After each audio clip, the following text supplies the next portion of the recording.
మీ పేరండి? నా పేరు కరీం అండి. కరీం గారు, మీది లోకలేనా? కడియం మండలం వ్యాప్తంగా అభివృద్ధి ఎంతవరకు జరిగిందో చెప్పగలరా?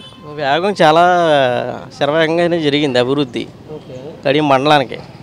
అయితే కడియానికి అంత లేదు, మండలానికి అయితే జరిగింది, కడియానికి ఏమీ లేదు. అంటే కడియం మండలం ఎక్కడెక్కడ జరిగినా కూడా కడియం ప్రాంతానికి లేదండి. ఎందుకంటే కడియం మండలమే.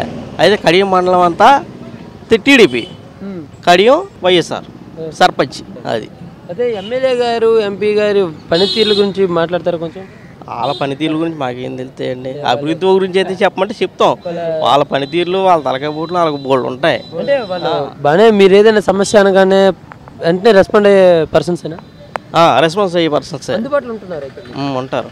అంటే ఈసారి మొగ్గు ఏ పార్టీ వైపు ఉంది, ఎవరు గెలుపొందుతారు, రాష్ట్రాన్ని ఎవరు ముందు నడిపించబోతున్నారు ఈ 2019 ఎన్నికల తర్వాత నుంచి చర్చలు, మీరు ఎవరికి వస్తుంది? ఒక నెల అటు ఉంటే ఒక నెల ఇటు ఉంటుందండి.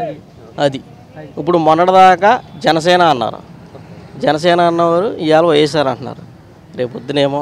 ఓకే, జనసేన ప్రస్తావన తెచ్చారు కదా, ఒక మాట జనసేన ప్రభావం ఈసారి ఎన్నికల్లో గట్టిగానే ఉండబోతుంది అంటున్నారు. గట్టిగానే ఉంటుంది. అది ఎలక్షన్ టైం వచ్చేటప్పుడు ఏ రకంగా ఉంటుందో తెలియదు.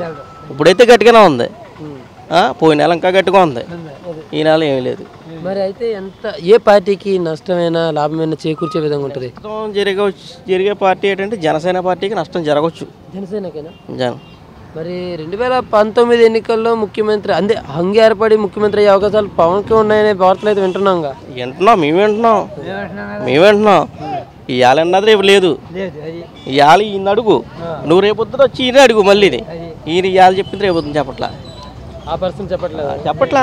ఓకే, మరి అయితే అభివృద్ధి బాటలో నడిపిస్తున్న వ్యక్తి కదా, చంద్రబాబు గారికి ఇంకా అవకాశం ఇద్దామనే వాళ్ళు ఉన్నారు, కొత్త పర్సన్ ని తీసుకుందాం అనే వాళ్ళు ఉన్నారు, మార్పు కోరుకునే వాళ్ళు కూడా ఉంటారు కదా. అంటే మీరు మార్పే కోరుతున్నారా?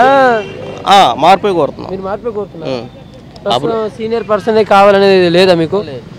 సీనియర్ పర్సన్ కదా, రాష్ట్రానికి ఏదో మంచి చేస్తారనేది ఏం లేదు. అలాంటి సరే, మార్పే అంటున్నారు.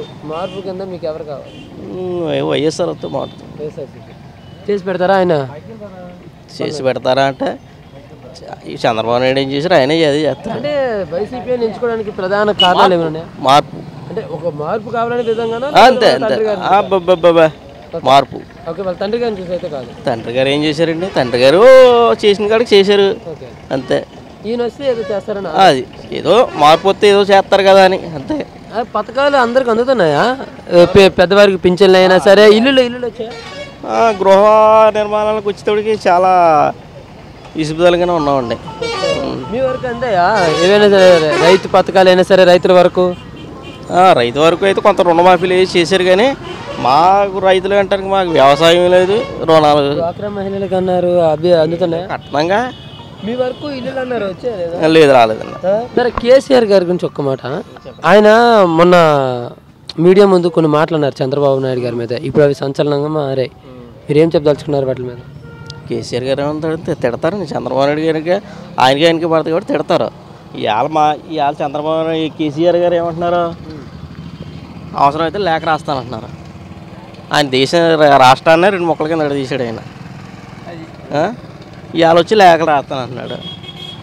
ఆ రోజునేమో ఆంధ్ర వాళ్ళు గొర్రెలు అన్నారు, ఇవాళ వచ్చి మళ్ళీ లేఖ రాస్తాను. ఏంటండి ఇది? 2019 ఎన్నికల్లో ఖచ్చితంగా రిటర్న్ గిఫ్ట్ ఇస్తాము అంటే ఏదో ఒక ఏపీలోనే ఇస్తాం చంద్రబాబు కానీ ఆయన ఇదివరకే అన్నారు సభాముఖంగా. మరి దానిపైన మీరు ఏం చెప్పదలుచుకున్నారు? ఎలా ఇస్తారు అసలు రిటర్న్ గిఫ్ట్? ఆయన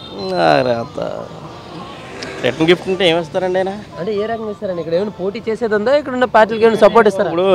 ఇప్పుడు పోటీ చేస్తే ఇప్పుడు అక్కడక్కడ 4 ఫ్లెక్సీలు వేసినాయి, ఆ మొత్తం దానికి పోటీ చేసేస్తే ఎక్కడ వస్తాయండి?